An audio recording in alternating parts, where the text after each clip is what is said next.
बिस्मिल्लाहिर्रहमानिर्रहीम। Islamic voice story के तमाम व्यूअर्स को अस्सलाम वालेकुम।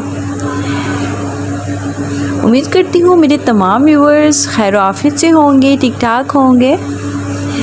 सो व्यूअर्स, अगर आप इस चैनल पर नए हैं तो चैनल को सब्सक्राइब करें ताकि नई आने वाली अपडेट्स आप सबको मिलती रहें। सो आइए चलते हैं हम अपनी कहानी की तरफ। हमारी कहानी का टॉपिक है मुफ्त मशवरा।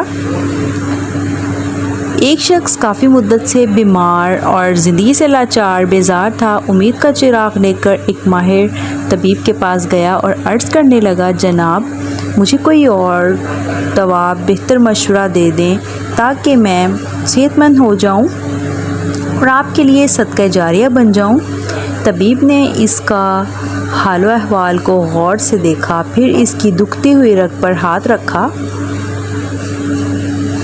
इसके अंदरूनी हाल से वाकिफ़ हुआ कि इसके बदन से तो जान निकल चुकी है, सेहत की उम्मीद ज़र्रा बराबर नहीं।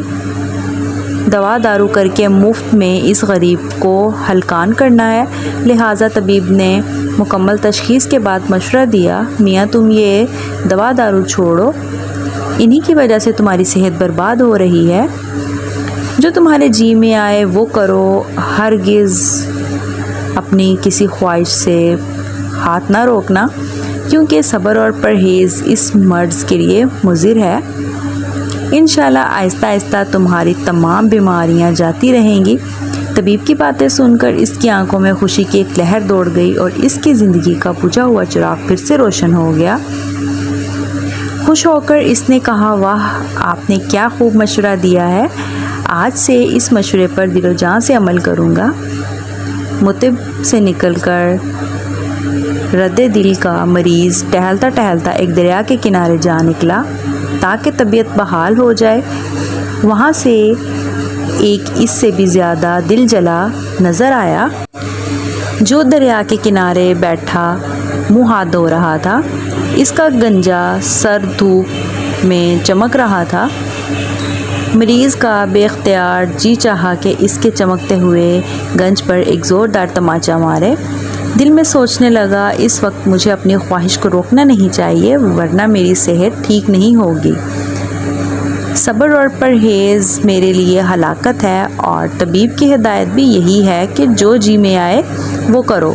ये ख्याल आते ही वो बेतकल्लुफ़ आगे बढ़ा और तड़ाक से इस आदमी की गुत्ती पर तमाचा दे मारा। इस गरीब का दिमाग घूम गया, तड़प कर उठा और कहा, ऐ देवस बेईमान, मैंने तेरा क्या बिगाड़ा है और इरादा क्या है कि चांटा मारने वाले को 2-3 घूंट से इस जोर से लगाए कि ये सब कुछ खाया पिया भूल जाए। लेकिन इसने नज़र जो उठाई तो सामने एक नहीफ़ो नज़ार शख्स देखा जिसकी एक एक पसली नुमाया नज़र आ रही थी। इस आदमी ने हाथ रोककर दिल में कहा, अगर मैं इसको एक घूंसा भी मारूं तो ये बर्दाश्त न कर सकेगा और ये इसी वक्त मुल्के अदम का रास्ता लेगा। हालात के मारे हुए को मौत की ज़िम्मेदारी मुझ पर आ जाएगी और फिर मर्जुल मौत ने तो इस बेचारे का पहले ही काम तमाम कर रखा है। मरते हुए को क्या मारूं, लोग सारा इल्ज़ाम मुझ पर ही धरेंगे। इसने सोचा खुद बदला लेना किसी बड़ी मुसीबत का पेशे खैमा बन सकता है, लेकिन इसे यूँ छोड़ देना भी ठीक ना होगा, क्योंकि न जाने फिर किस किस को तमाचे मारता फिरे। लिहाजा इसने इरादा किया कि इस बीमार को काजी की अदालत में पेश किया जाए और वहाँ इंसाफ तलब करे।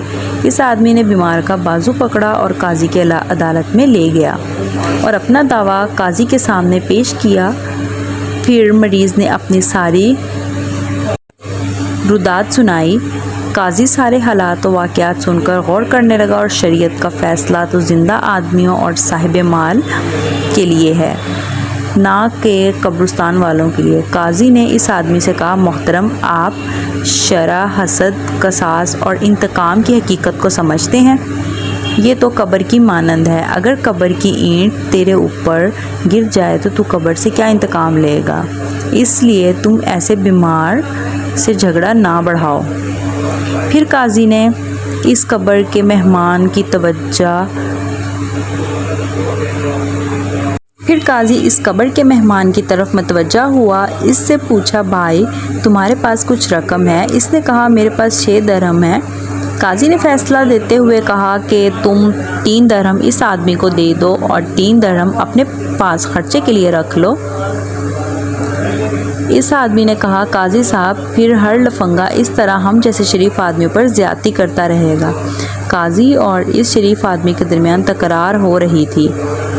ادھر اس بیمار کے دل میں ایک اور خواہش جنم لے رہی تھی۔ اس بھٹکتے ہوئے بیمار کی نظر قاضی صاحب کی گنج پر پڑی۔ کس وقت سے اس کے ہاتھ میں خارش ہو رہی تھی۔ اس کے سر کا چاند بھی اس آدمی کے گنج سے بھی زیادہ چکنا اور صاف تھا۔ اسے وہ گدی تماچا مارنے کے لیے اس آدمی کی گدی سے کہیں زیادہ موزوں لگی۔ آخر قاضی نے نرمی سے اس آدمی کو کہا تیری بات درست ہے، ایسے شخص کو ضرور سزا ملنی چاہیے، لیکن یہ تو دیکھ وہ بیچارہ زندگی کے آخری دن پورے کر رہا ہے، خون کا ایک قطرہ اس کے بدن میں نہیں، بجائے سزا کے یہ تو ہمدردی اور رحم کے لائق ہے۔ اس آدمی کو آخر دل کی بات ماننی پڑی اور دوسرا اس نے دل میں سوچا کہ تمانچے کا معاوضہ 3 درہم سستا ہے، اور راز کی بات کہنے کی غرض سے قاضی کے قریب ہوا اور ایک زوردار تمانچہ قاضی کی گدی پر رسید کر دیا اور کہنے لگا تم دونوں یہ پورے 6 درہم لے لو اور میں اس کیس سے فارغ ہوا، مجھے اس مخمصے سے رہا کر دو۔